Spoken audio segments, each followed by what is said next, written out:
Hello everyone. आपकी अपनी YouTube classes Niharika classes में आप सभी का फिर से स्वागत है। कैसे हैं आप सभी? स्वस्थ होंगे, है ना? और अपनी अपनी पढ़ाई पे ध्यान दे रहे होंगे और अपनी तैयारी को मजबूत कर रहे होंगे।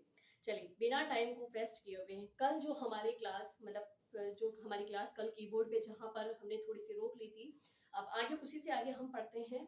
तो कल हमने हमारी क्लास में कहाँ तक पढ़ा था? कल हमने हमारी क्लास में पढ़ा था नेविगेशन कीज तक, है ना? नेविगेशन की में ना, तो नेविगेशन की के बारे में हमें क्या क्या याद रखना है और अब बाकी के बचे जो है वो कीज हम आज सारी देख लेंगे। आज कीबोर्ड जो है आपकी इनपुट डिवाइस कंप्लीट हो जाएगी। बस यही एक ऐसी इनपुट डिवाइस है जो बहुत ज्यादा बड़ी है, जिसके लिए हमें बहुत कुछ पढ़ना है क्योंकि प्रश्न बहुत ज्यादा इस पे बनते हैं।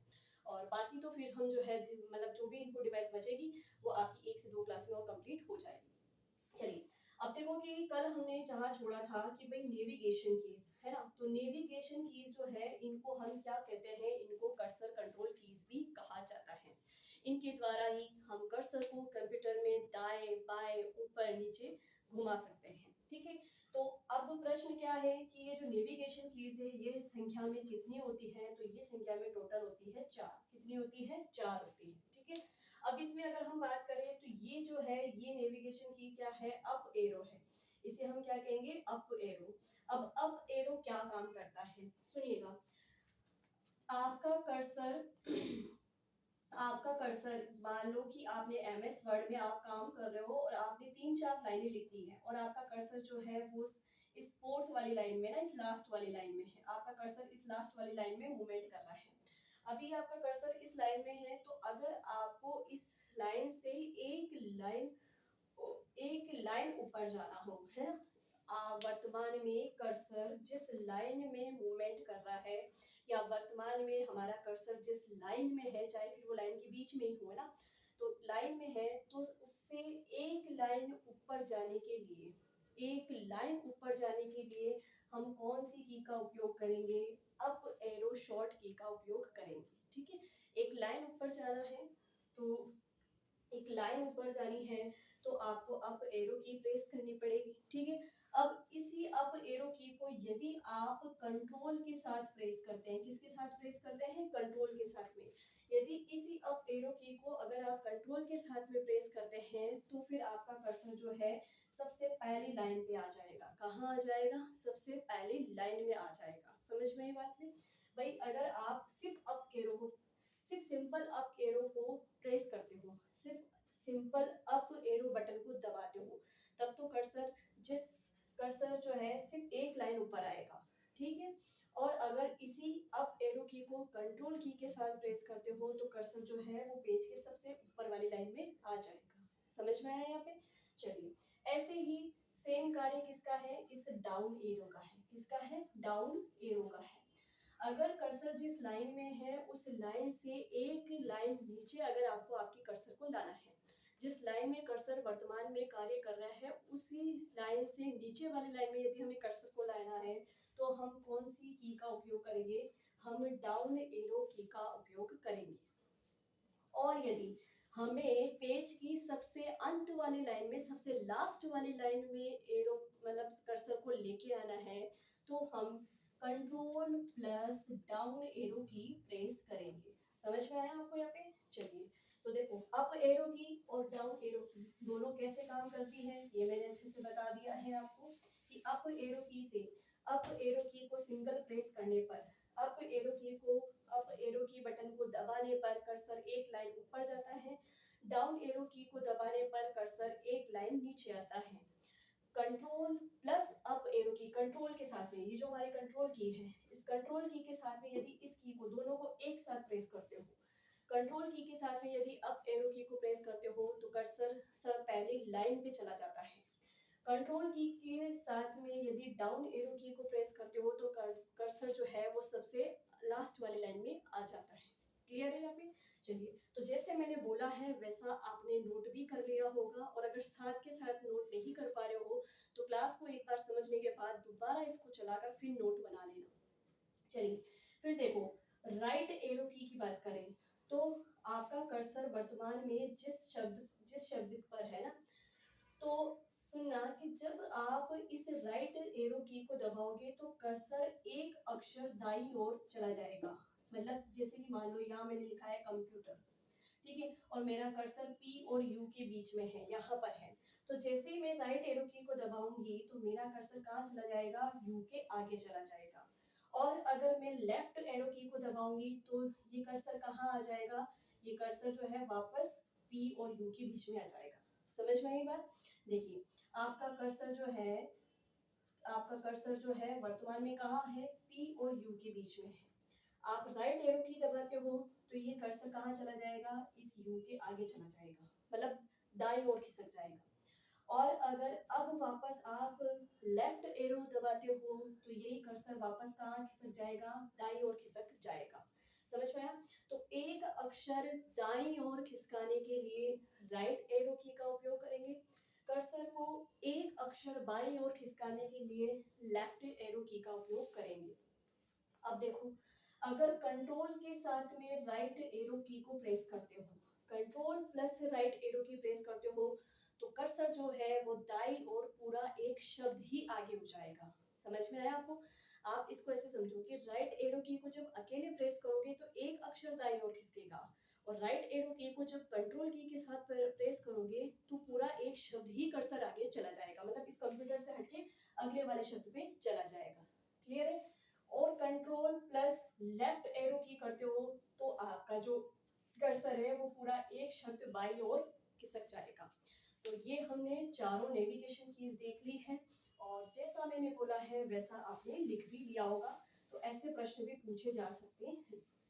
चलिए फिर देखो, कुछ स्पेशल कीज और होती है जिसमें हम सबसे पहले बात करते हैं इंसर्ट की। इंसर्ट की का कार्य क्या होता है? इंसर्ट की यदि हम बात करें तो कंप्यूटर में आपने पहले से कोई काम कर रखा है, उस काम पे ओवरराइट करना हो, जैसे कि मान लो कि मैंने एक फाइल बना रखी है और मैंने उसमें कुछ नोट्स टाइप कर रखे हैं ना, और मैंने उसको सेव भी कर रखा है। अब मैं उसी उसी नोट उन्हीं उसी फाइल को खोल रही हूँ, उस नोट्स को खोल रही हूँ, और उन नोट्स पे मैं फिर और कुछ ऐड कर रही हूँ। तो मैं जो पहले से लिखा हुआ है उसी को क्या कर रही हूँ, उसमें कुछ और चेंजेस, मतलब उसमें और कुछ ऐड करने की कोशिश कर रही हूँ, तो वो ओवरराइट कहलाता है ना।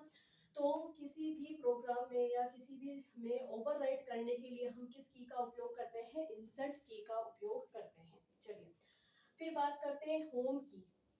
होम की का मतलब क्या है? होम की का क्या होता है कि कर्सर जो है वर्तमान में जिस पेज पे है, मान लो कि आपने टोटल 3 पेज की फाइल बनाई है। कितने पेज की फाइल बनेगी? 3 पेज की।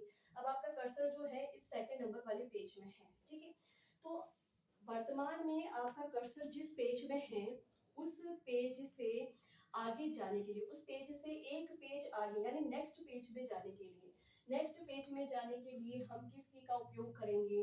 हम उपयोग करेंगे होम की का। किसका उपयोग करेंगे? होम की का उपयोग करेंगे, ठीक है। सॉरी, सुनिएगा कि होम की जो है वर्तमान में जिस पेज पे कार्य कर रहा है, ठीक है, तो वर्तमान में जिस पेज पे कार्य कर रहा है उस पेज से एक पेज आगे जाने के लिए हम किसका काम करेंगे? हम काम करेंगे,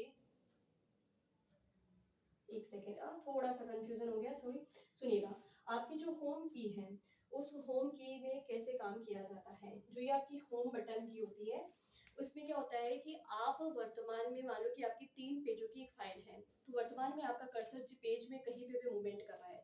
अगर आपने होम की प्रेस किया है तो आपका कर्सर जो है पेज के सबसे ऊपर आ जाएगा। कहाँ आ जाएगा? पेज के सबसे ऊपर आ जाएगा। और अगर आपने कंट्रोल प्लस होम की को प्रेस किया है तो कर्सर कहाँ चला जाएगा? सबसे पेज के अंत में चला जाएगा। समझ में आई? पेज के अंत में ही चला जाएगा। ठीक,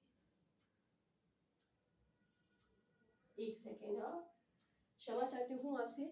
सुनिएगा, वापस से इसको समझते हैं कि आपने 3 पेजों की एक फाइल बनाई है, और इन 3 पेजों की एक फाइल में कर्सर मान लीजिए आपका इस जगह काम कर रहा है, ठीक है। तो वर्तमान में मान लो कि इस पेज की 7 लाइनें हैं, जो सेकंड पेज है उसमें 7 लाइनें और कर्सर आपका चौथी लाइन में है। तो जब आप होम की प्रेस करते हो, सिंगल होम की प्रेस करते हो तो कर्सर उसी पेज में सबसे ऊपर वाली लाइन पे चला जाता है, मतलब जिस पेज में वर्तमान में कर्सर है उसी पेज के सबसे ऊपर चला जाता है। कब? जब केवल आप होम की प्रेस करते हो। और जब आप इसी होम की को कंट्रोल प्लस होम की के साथ प्रेस करते हो तो जो कर्सर है वो फाइल के सबसे पहले पेज पे चला जाता है। आप इसको ऐसे समझना कि अगर एक बोर्ड है, इस बोर्ड पे कर्सर यहाँ काम कर रहा है और मैंने होम की प्रेस कर दी, तो ये कर्सर कहाँ चला जाएगा, इस बोर्ड के स्टार्टिंग में, ठीक है। अब मान लो कि ऐसे ही यहाँ पे इस रूम में 2 बोर्ड लगे हुए हैं ना, और कर्सर दूसरे बोर्ड पे है, ठीक है। तो जैसे ही मैं कंट्रोल प्लस होम की प्रेस करूंगी तो कर्सर कहाँ आ जाएगा, पहले बोर्ड के पहले लाइन के ऊपर पे। समझ में आया?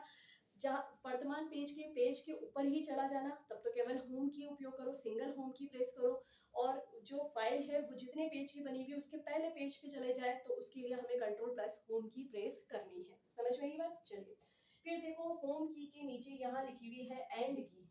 एंड की का मतलब क्या है, वर्तमान में कर्सर आपका पेज में कहीं पे भी मूवमेंट कर रहा हो, एंड की प्रेस करते ही कर्सर पेज के एंड में आ जाता है, उसी पेज के एंड में आ जाता है। वर्तमान में कर्सर जिस पेज पे मूवमेंट कर रहा है, एंड की प्रेस करने पर वो कर्सर उसी पेज के सबसे अंत में आ जाता है, और होम की प्रेस करने पर वो कर्सर उसी पेज के सबसे ऊपर चला जाता है, ठीक है। कंट्रोल प्लस होम की प्रेस करने पर फाइल के सबसे पहले वाले पेज पे कर्सर चला जाएगा। कंट्रोल प्लस एंड की प्रेस करने पर कर्सर फाइल के सबसे लास्ट वाले पेज पे चला जाएगा। तो होम की और एंड की आपको समझ में आ गई, आई होप बहुत अच्छे से समझ में आ गई होगी। चलिए अब इसके पास में देखो, पेज अप की है और एक है पेज डाउन की, ठीक है। पेज अप की क्या होगी, वर्तमान में कर्सर जिस पेज में काम कर रहा है उस पेज से एक पेज आगे की ओर जाने के लिए, वर्तमान में कर्सर मान लो दूसरे पेज पे काम कर रहा है, तो हमें तीसरे पेज पे अगर कर्सर को भेजना है तो हम कौन सी की का उपयोग करेंगे, पेज अप शॉर्टकट की का उपयोग करेंगे। और हमारे पिछले पेज पे जाने के लिए, मान लो दूसरा पेज है और हमें पहले पेज पे आना है, तो पिछले पेज पे जाने के लिए पेज डाउन की का उपयोग करेंगे, ठीक है। तो इंसर्ट की का प्रयोग कहाँ पे, किसी भी किए गए कार्य को ओवरराइट करने के लिए, किए गए कार्य पर ओवरराइट करने के लिए इंसर्ट की का प्रयोग करेंगे। कर्सर को उसी पेज के ऊपर भेजने के लिए होम की का प्रयोग करेंगे। कर्सर को उसी पेज के नीचे भेजने के लिए एंड की का प्रयोग करेंगे। कर्सर को पहले पेज पे भेजने के लिए कंट्रोल प्लस होम की का प्रयोग करेंगे। कर्सर को सबसे लास्ट वाले पेज पे भेजने के लिए कंट्रोल प्लस एंड की का प्रयोग करेंगे।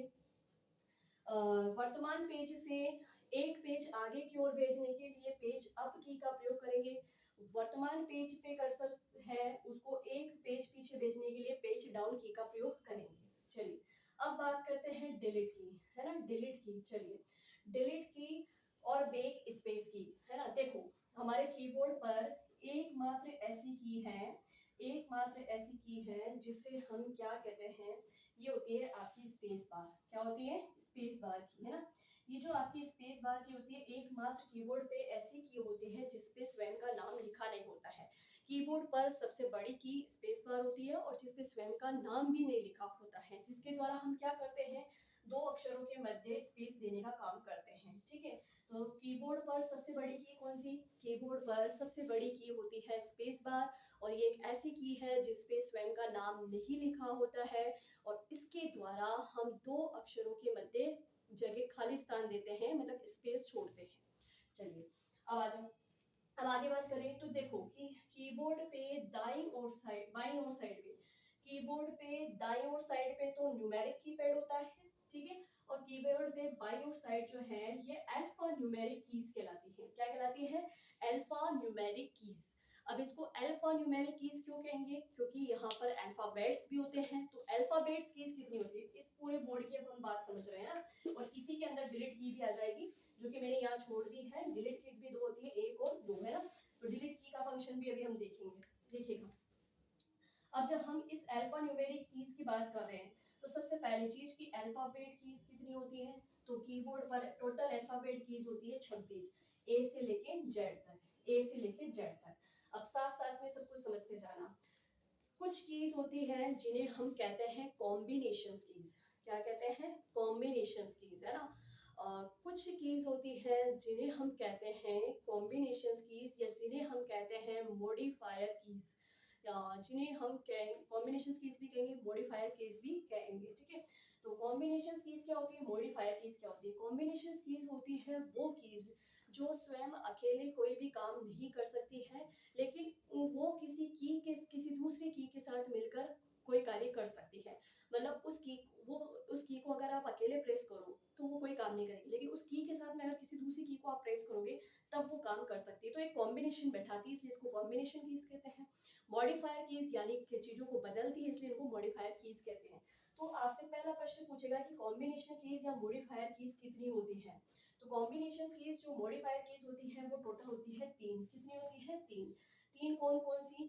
Control plus alt plus shift. ये तीनों आपकी क्या है? मॉडिफायर कीज है।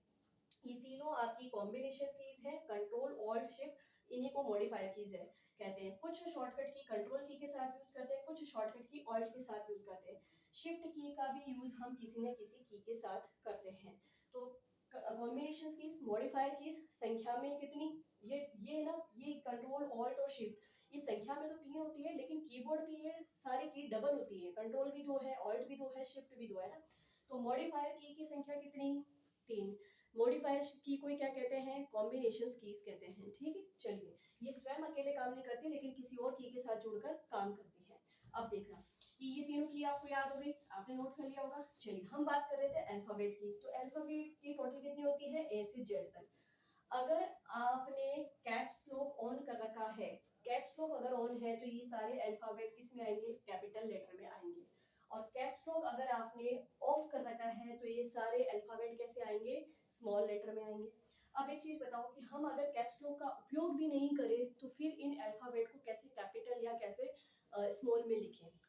तो सुनना, अगर आप शिफ्ट प्लस अल्फाबेट को प्रेस करोगे, शिफ्ट की के साथ किसी भी अल्फाबेट को प्रेस करोगे तो वो कैपिटल लेटर में काम, कैपिटल लेटर में टाइप हो जाएगा। ठीक है, अब देखो शिफ्ट के पास किसी भी लेटर को प्रेस करने पर वो कैपिटल में क्यों टाइप होता है? क्योंकि कैप्स लॉक क्या है? ऑफ है। जब कैप्स लॉक ऑफ होता है तो सारे लेटर स्मॉल में टाइप होते हैं।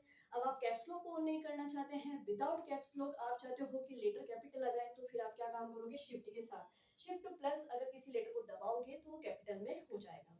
अब इसका अपोजिट क्या होता है? अगर कैप्स लॉक आपने ऑन कर रखी है तो ऑटोमेटिक सारे लेटर कैपिटल में आएंगे।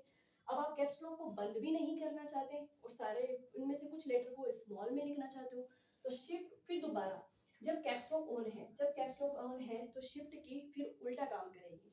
फिर शिफ्ट की के साथ अगर किसी भी अल्फाबेट को प्रेस करोगे तो वो छोटे टाइप होंगे। ठीक है, तो इसीलिए मैंने आपको यहाँ पे कॉम्बिनेशन कीज, मॉडिफायर कीज पहले बताए हैं। चलिए, अब इन अल्फाबेट कीज के बाद में कुछ नंबर कीज भी होती है। तो नंबर कीज कितनी होती है? संख्या में 10 होती है। 0 से लेके 9 नंबर होते हैं। ये देखिए, 0 से लेके 9 नंबर तक मतलब जो है आपकी नंबर कीज होती है। नंबर कीज की संख्या कितनी हो गई? 10। अल्फाबेट कीज की संख्या कितनी हो गई? 26। ठीक है, कुछ यहाँ पर होती है सिंबल कीज। सिंबल कीज देखो, जब आप कैप्स लॉक को ऑन करते हो तो ये नंबर प्रेस नहीं होंगे, इन नंबर के ऊपर कुछ सिंबल बनाए हुए हैं। जैसे कि ये देखो, लेश का, at the rate, hash, dollar, percentage, है ना, और ये एम्परसेंड, ये आपका स्मॉल ब्रैकेट है ना, और ये आपके प्लस, ये माइनस। इन सिंबल का उपयोग हम जब कर पाते हैं जब हम कैप्स लॉक को ऑन करते हैं या इनको हम शिफ्ट के साथ में प्रेस करेंगे। तो जब आप शिफ्ट की के साथ में इनको प्रेस करोगे तो ये नंबर काम में नहीं आएंगे, फिर ये सिंबल काम में आएंगे।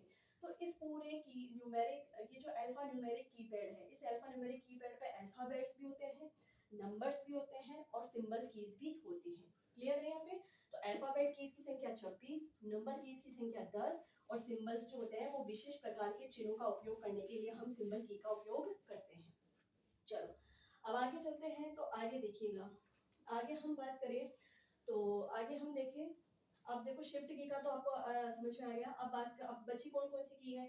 ऑल्ट और कंट्रोल और शिफ्ट, इन तीनों का तो मैंने बता दिया कि इनका स्वयं का कोई काम नहीं होता है, लेकिन किसी की के साथ मिलकर ये कोई विशेष कार्य कर देती है। ठीक है, इसीलिए इनको मॉडिफायर कीज, कॉम्बिनेशन कीज कहते हैं। चलिए, अब मेन कीज हम देखते हैं, एंटर की। एंटर की का कार्य क्या है? एंटर की जो होती है इसको ओके बटन बोलते हैं। एंटर की को क्या बोलते हैं? Okay button. फॉर एग्जाम्पल, आपने कंप्यूटर में कोई भी डाटा टाइप कर दिया, अब बस उसको कंप्यूटर के अंदर देना है। तो जब किसी भी डाटा को कंप्यूटर में अंदर प्रविष्ट कराने के लिए हम एंटर की को प्रेस करते हैं, इसका मतलब ओके कि डाटा जो है कंप्यूटर के अंदर प्रविष्ट हो गया है। एमएस वर्ड के अंदर आप किसी भी लाइन में टाइप कर रहे हो और जिस लाइन में आप टाइप कर रहे हो कर्सर, आप जिस जिस लाइन में आप टाइप कर रहे हो कर्सर उस लाइन में है। जैसे ही आप एंटर की प्रेस करोगे कर्सर ऑटोमेटिक उससे एक लाइन नीचे चला जाएगा, अगली लाइन में कर्सर चला जाएगा। तो एंटर की ऐसे काम करती है, ठीक है। तो एंटर की को हम क्या कहते हैं, इसको ओके कहते हैं। और इसी को हम जो है एंटर की को हम ओके बटन भी बोलते हैं। एंटर की को हम क्या बोलते हैं, ओके बटन कहते हैं। चलिए इसके अलावा चलिए अब देखो कैप्स लॉक का भी आपको मैंने यूज बता दिया, शिफ्ट की का यूज बता दिया, कंट्रोल और ऑल्ट की का यूज बता दिया, ठीक है। और स्पेस बार जो सबसे लंबी की होती है जिसके द्वारा हम दो अक्षरों के बीच में स्पेस देते हैं, ठीक है। जिसपे एक बात ऐसी की जिसपे कोई नाम नहीं लिखा होता है। और अल्फाबेट कीज जब हमें अल्फाबेट यूज करने, सिंबल कीज जब हम सिंबल यूज करने, नंबर कीज जब हमें नंबर यूज करने। चलिए अब एक की आती है टैब की। टैब की, टैब की है ना, ये टैब की जो है ये कीबोर्ड पे कहाँ होती है, बाई और साइड होती है। टैब की का उपयोग क्या है, टैब की का उपयोग अलग अलग प्रोग्राम में अलग अलग है। अगर आपको दो अक्षरों के मध्य स्पेस बार से एक एक करके स्पेस नहीं देना है, आपको लगातार बहुत सारे स्पेस देने हैं, तो लगातार स्पेस देने के लिए हम टैब की का उपयोग करेंगे। एक साथ बहुत सारे स्पेस देने के लिए हम टैब की का उपयोग करते हैं। और अगर मैं बात करूँ एमएस एक्सेल में, तो एमएस एक्सेल का पेज जो है वो ये शीट कहलाता है। और इस शीट में क्या बनी होती है, सेल बनी होती है। ये छोटे छोटे बॉक्स क्या कहलाते हैं, सेल। अगर वर्तमान में कर्सर आपका यहाँ है, इस सेल में, इस बॉक्स में है, तो इससे अगले बॉक्स में इस कर्सर को ले जाने के लिए हम किस की का उपयोग करते हैं, टैब की को। एक्सेल की शीट के अंदर जब हम टैब की को प्रेस करेंगे तो कर्सर ऑटोमेटिक अगली सेल में चला जाएगा। तो टैब की का प्रयोग एक से अधिक स्पेस देने के काम में भी आता है। टैब की का प्रयोग एक्सेल में अगली सेल में जाने के भी काम में आता है। तो अलग अलग प्रोग्राम में इसका अलग अलग उपयोग है, किसका, टैब की का, ठीक है। चलिए अगर कोई टेबल बनी हुई है तो टेबल में भी ये अगली लाइन में जाने का काम करती है। कर्सर यहाँ है तो अगर इस कर्सर को अगली लाइन में लाना है तो हम टैब की प्रेस कर दो, कर्सर ऑटोमेटिक अगली लाइन में चला जाएगा। तो टैब की भी आपकी हो चुकी है। चलिए अब आपकी दो लास्ट की बच गई है और फिर हमारा कीबोर्ड कंप्लीट, ठीक है। फिर हम बाकी की जो भी इनपुट डिवाइस है वो हम देखेंगे नेक्स्ट क्लासेस में। चलिए अब दो कीज बची है, देखो एक होती है बैक स्पेस और एक आपकी होती है डिलीट की, ठीक है। यहाँ पर देखिए ये जो एरो का निशान है, ये जो एंटर की के जस्ट ऊपर, ये आपकी है बैक स्पेस की। और इधर जो अपनी ये स्पेशल पर्पस की है, इनमें ये देखो ये है डिलीट की, यहाँ पे भी है और यहाँ पे भी है, क्लियर है। तो अब हम जो नेक्स्ट ये देखने वाले हैं कि बैक स्पेस की और डिलीट की कैसे काम करती है।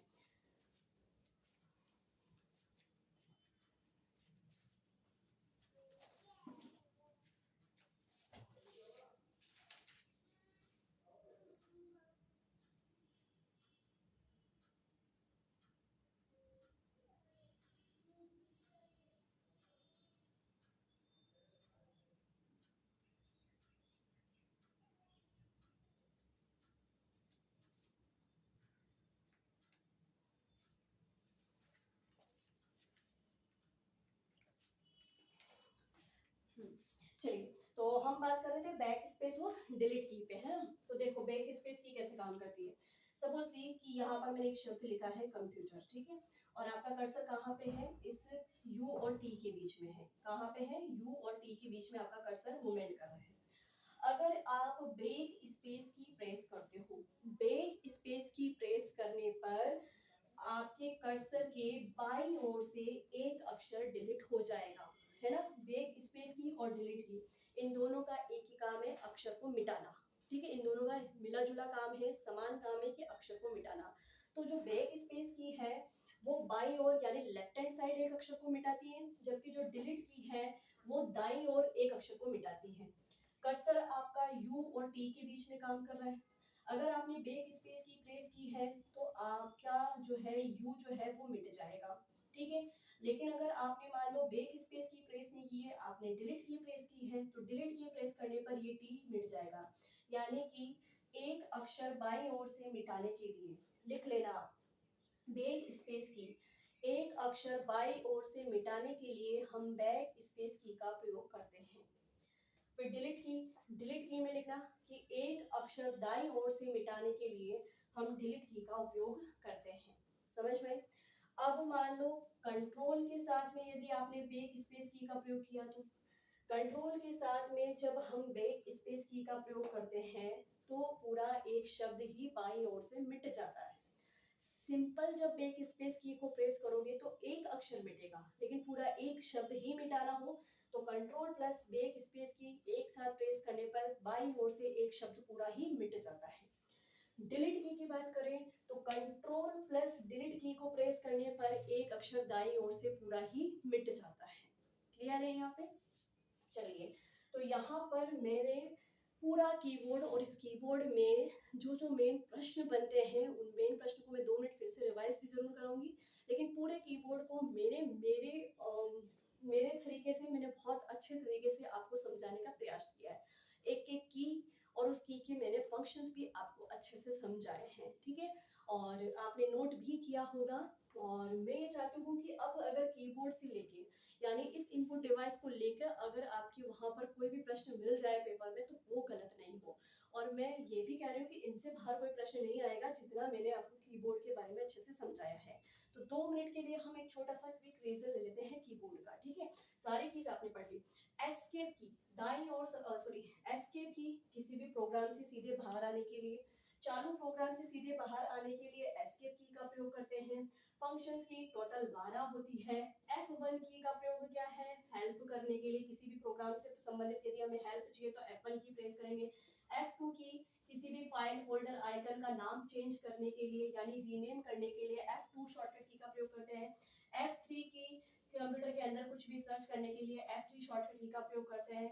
F4 की रिपीट का मतलब रिपीट किसमें एमएस वर्ड में पीछे जो परिवर्तन किया है यानी उसको रिपीट करने के लिए यानी रीडू का काम करती है एमएस वर्ड में F4 की। F5 की जो है वो रिफ्रेश का काम करती है। F7 की जो है वो आपकी स्पेलिंग्स एंड ग्रामर की त्रुटि को पहचानने का काम करती है। F12 जो है वो सेवेज का काम करती है, पहले से फाइल सेव की गई फाइल को फिर से रीनेम करके फिर से सेव करने के लिए यानी सेवेज का काम करती है। F2 की प्रिंट निकलाने के लिए हम प्रिंट स्क्रीन बटन का प्रयोग करते हैं। किसी भी पेज या किसी भी विंडो को लॉक करने के लिए हम स्क्रॉल लॉक का यूज करते हैं। किसी भी पेज पे ब्रेक लगाने के लिए उसको पॉज करने के लिए हम पॉज ब्रेक का प्रयोग करते हैं। टोटल 3 टॉगल कीज होती है। Num lock, caps lock, scroll lock. Num lock on होने पर न्यूमेरिक कीपैड जो है उसके नंबर काम करेंगे। नम लॉक ऑन होने पर इसके न्यूमेरिक कीपैड के नंबर काम करेंगे। नम लॉक बंद होने पर न्यूमेरिक कीपैड पर जो कीज है वो नेविगेशन का काम करेगी, कर्सर कंट्रोल का काम करेगी। कैप्स लॉक ऑन होने पर सारे लेटर्स कैपिटल यानी बड़े अक्षर में टाइप होंगे। कैप्स लॉक ऑफ होने पर बंद होने पर सारे अक्षर छोटे अक्षर में टाइप होंगे। स्क्रॉल लॉक हमने पढ़ ली है। न्यूमेरिक कीपैड की बात करें तो न्यूमेरिक कीपैड पे टोटल 17 कीज होती है। 17 कीज होती है। नम लॉक होने पर ये सारे नंबर काम में लिए जा सकते हैं। नम लॉक बंद होने पर इसकी जो डायरेक्शन वाली कीज है उनका उपयोग कर सकते हैं। नेविगेशन कीज, तो नेविगेशन कीज टोटल होती है 4। Up arrow, down arrow, right arrow, left arrow. Up arrow एक लाइन ऊपर जाने के लिए, कंट्रोल प्लस अप एरो मतलब सबसे ऊपर वाली लाइन में जाने के लिए। डाउन एरो एक लाइन नीचे आने के लिए, कंट्रोल प्लस डाउन एरो सबसे नीचे वाली लाइन में आने के लिए। राइट एरो दाईं ओर एक शब्द आगे खसकने के लिए, और कंट्रोल प्लस राइट एरो पूरे लाइन के दाईं ओर पूरे लाइन के एंड में जाने के लिए। लेफ्ट एरो एक अक्षर बाईं ओर खिसकने के लिए, ठीक है। कंट्रोल प्लस लेफ्ट एरो पूरा एक शब्द ही बाईं ओर खिसकने के लिए, ठीक है। राइट एरो एक अक्षर आगे खिसकने के लिए, कंट्रोल प्लस राइट एक शब्द दाईं ओर खिसकने के लिए। लेफ्ट एरो एक अक्षर बाईं ओर खिसकने के लिए, कंट्रोल प्लस लेफ्ट एरो एक शब्द बाईं ओर खिसकने के लिए। चलिए, ऑल्ट कंट्रोल और शिफ्ट, ऑल्ट कंट्रोल और शिफ्ट इन तीनों की को कॉम्बिनेशन कीज मॉडिफायर कीज कहा जाता है। इनको ही हम स्पेशल पर्पस कीज भी कह सकते हैं। ये अकेले काम नहीं कर सकती है लेकिन किसी के साथ मिलकर ये कार्य में परिवर्तन कर सकती है। चलिए, बैक स्पेस की एक अक्षर बाईं ओर से मिटाने के लिए, कंट्रोल प्लस बैक स्पेस की एक अक्षर बाईं ओर से पूरा मिटाने के लिए।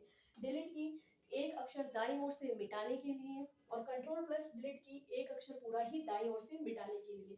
अल्फाबेट का यूज करने के लिए, नंबर यूज करने के लिए, सिंबल की यूज करने के लिए, टैब की स्पेस देने के लिए, एक साथ एक से अधिक स्पेस देने के लिए टैब की का प्रयोग करते हैं।